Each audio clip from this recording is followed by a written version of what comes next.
Welcome to the Southwest Florida Real Estate Update, hosted by the York Group of Downing-Fry Realty. Our show will bring you the most up-to-date information on the local real estate market, presented by leading experts in the field. Hi, and welcome to the Southwest Florida Real Estate Update. I'm Michael York of the York Real Estate Group, and today we're joined by our host, Jim York, and his guest, Don Ross Jr., President of Ross Title and Escrow. Welcome to the show today. Well, we have Don Ross on the show again. Hi, Jim. How you doing? For the viewers that haven't seen you, let's tell them a little bit about yourself. You're a local attorney I'm in an Naples? attorney in Naples. I've been here since the early 80s. Actually, my family moved to Marco in 74, so been coming back and forth since then. One of the owners at Downing-Fry Realty. I've been their attorney for almost 30 years. I have my own title company, Ross Title and Escrow. 8 employees. We do quite a few closings. Hopefully they seem happy with us. They keep giving us awards.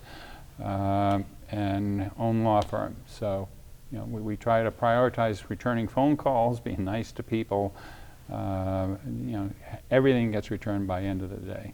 Well, you're an important part of our team, okay? Thank you. And you know Appreciate that, it. and our customers always feel that way, that Thank you. you can get you on the phone and your agents or your closing agents respond to emails and everything. But that leads us to this topic today. You can go and have a title company or different lawyers or different anybody do a closing, not just anyone. But give us the reason why it's so important to have somebody like yourself do the closing. That's an attorney that will walk somebody through a contract. Well, you go back. I mean, we have the Naples contract, we have the statewide Florida Bar, Florida Association of Realtors contract, all together about 150 documents. Back in '73, when the Florida statewide contract was first used, it was 1 page. Now it's really long. Things are just very, very complicated. You got people coming from different parts of the country, different parts of the world. I'm constantly talking to people before they even agree to sign a listing agreement, or they want to talk after they mark up the listing agreement and take out things they don't like, because that's not how they do it in New York. Or they don't like things in the contract, or they just want to meet whoever's going to be doing their closing, me usually, because who goes on the listing agreement? Well, we have a problem with this, with the IRS or whoever it might be. Or we have this confrontation with the condominium association, and is this something we can work around on? Or I have a good friend who is actually a broker, and not in Naples but somewhere else, who said, Don, I have all this non-permitted work. I was a builder up north, and how do I disclose this? I don't want to get in trouble. How do I deal with it? And I spent last weekend with him over his house, and we worked on it together, and now I have his contract in my office. He said, I did it like you said, Don, and they took it, and so when you get a lawyer, and it's not, what people don't fully appreciate it is that not all lawyers are the same. That's the truth. I mean, I'm a real estate lawyer, so real estate lawyers think real estate is the most important thing in the universe. Litigators think winning is the most important thing in the universe. Estate planning thinks their estate plan should be followed to the letter with no deviations regardless of what's going on in the client's life. I'm over exaggerating, but we all have our different perspectives. So having somebody that you can sit down with, which most title companies don't do. Right, they don't. I mean, they're not going to go over the listing agreement with somebody up north. I get them from Downing-Fry. Is this listing okay, Don? Are these the right parties, Don? They want to X this out. Could you please talk to this lawyer in Connecticut or Chicago or wherever it might be? Or my clients from Canada, and what they don't quite understand FIRPTA. They're quite upset. They have an E2 visa, which is an investor visa, and they think they should be exempt. And so I'm the one who, having a lawyer allows you to minimize those issues to get them to sign the listing agreement, minimize the issues relating to the contract, whether there was disclosure issues, how do you do it? Like my friend, the broker. If you had past repairs, how do you do it? the strategy on what contract do you use. I mean, I get more calls from realtors on, I want my office to be on Farbar, or I want my office to be on Nabor. Mm-hmm. And my particular advantage is my dad had his own real estate brokerage company for over 20 years, so I grew up listening to this. Even though I really had no interest in it at all. I mean, I was a teenager, and that's all I heard at the dinner table. And my comment whenever I get that is, well, it's more important you get the deal. Right. The one side doesn't understand your contract, you don't understand their contract. Well, let me translate it for you. We'll get the thing signed. Your client will be protected, and you'll have a closing, and your client will acquire the property they wanted, and you'll get paid, and life will be wonderful, rather than just getting into a big fight day one over what form to use. So, I help with things like that. Title companies don't. Right. I mean, they don't have, even other lawyers. I went to a fraud conference a few weeks ago, and I was talking to a lawyer at a national company. I won't name who it is, but I said, well, I don't really know the Farbar contract, Don, but we do, Nabor, and can you put me on your list? Because I send out these weekly articles. And I said, well, I have to know it because I'm the attorney for a real estate brokerage company. Right. Yeah. I mean, I don't have any choice. It's really good luck that I do that, because it forced me to learn something that I normally wouldn't have learned.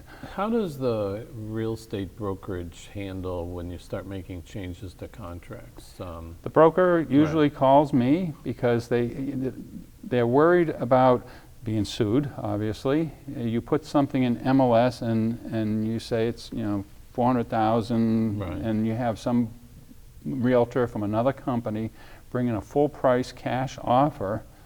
There's a potential for the real estate firm to be liable for that person's commission if the listing agreement has been so marked up that it's not enforceable against the owner of the real estate, which is the first thing they try to do when they modify a listing agreement. They try to take out all the remedies. That's right, yep. They say, wait a minute, I mean, if it was just, let's say it was your client, if it was just you being willing to gamble on not getting paid, that's one thing. Mm-hmm.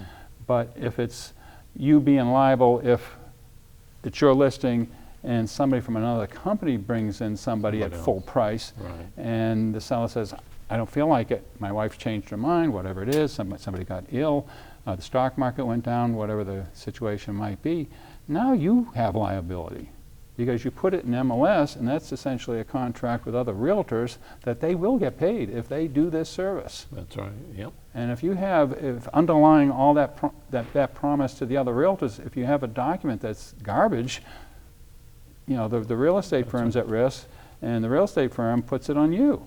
So, I've been doing that for forever, looking at that, and if it's just your risk, it comes down to, Jim, you're in your own business essentially. That's if you want to take this risk, if you know this person, if you think the odds of this happening are pretty minimal, you're a grown man. God bless you. I hope it works out.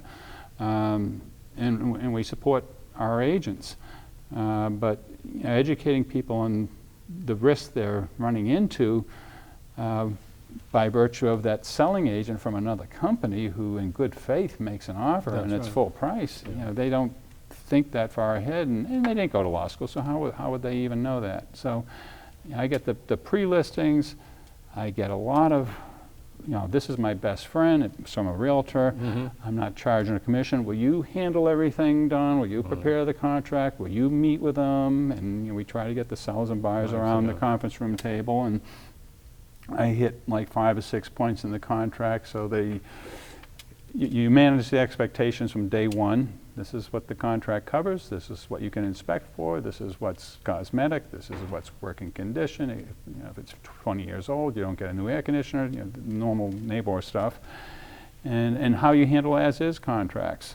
So I do a lot of stuff beforehand. So having a lawyer who has that kind of background, I think will result in more transactions, or will result in peace of mind. I get calls on Saturdays, actually quite frequently, and they get pretty excited about what to me is a minor issue.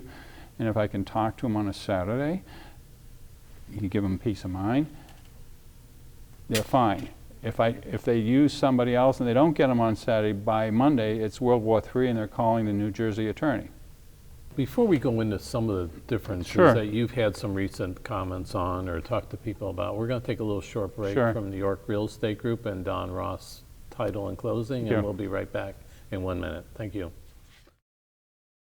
Thinking of buying or selling a home in Naples, Marco Island, Bonita, or Estero, Florida? Think of the most experienced York Real Estate Group, associated with the #1 brokerage in Southwest Florida, Downing Fry Realty, which produces yearly real estate transactions of over $1 billion.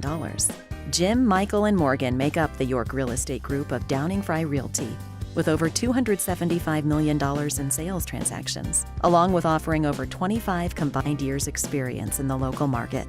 The Yorks can offer the experience and trust you need in a realtor. Call them today at 239-273-6727 or visit their website at www.naplesyorkrealestate.com. Looking for a real estate closing agent in Southwest Florida? Ross Title and Escrow has over 25 years experience and has closed over 20,000 residential real estate transactions. Donald Ross Jr., president of Ross Title and Escrow and a practicing attorney in the state of Florida with a degree in taxation, is here to service your needs. Call Mr. Ross or one of our 4 closing agents for a free consultation today.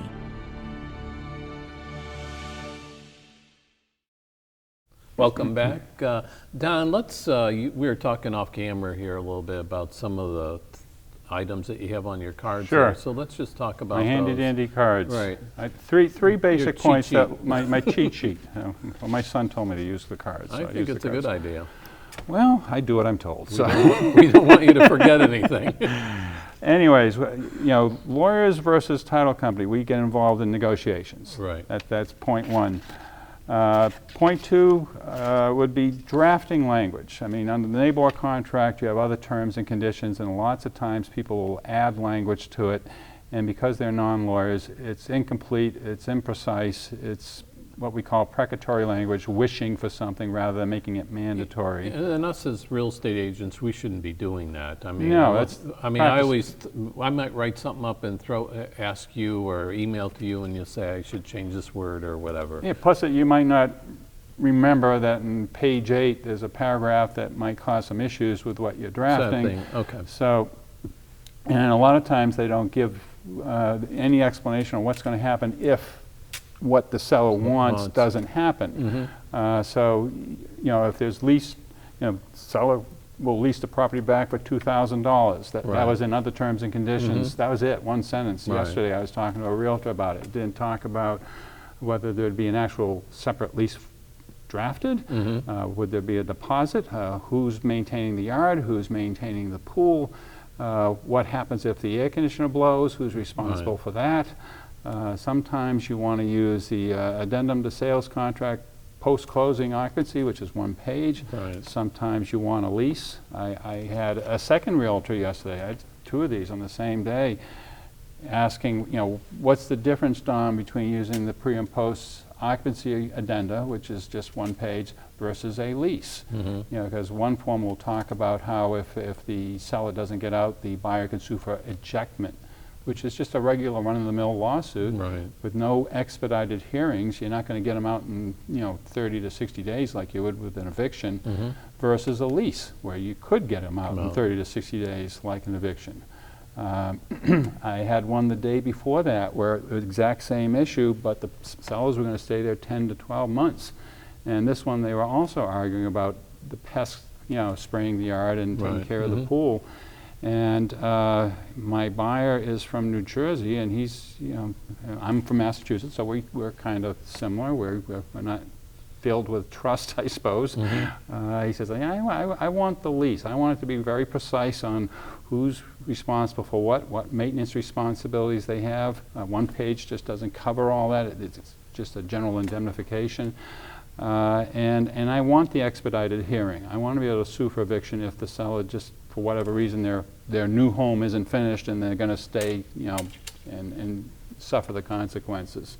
So the lawyer versus the title company allows you to get into the negotiations, the drafting of the language like we talked about, which typically would be, seller wants blah, blah, blah.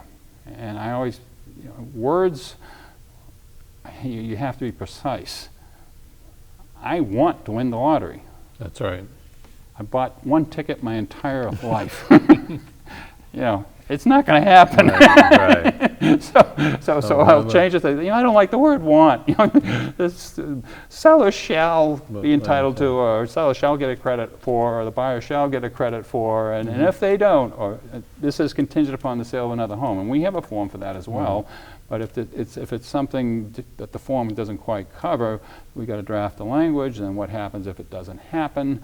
You need a drop dead date. So that this is where Don comes in.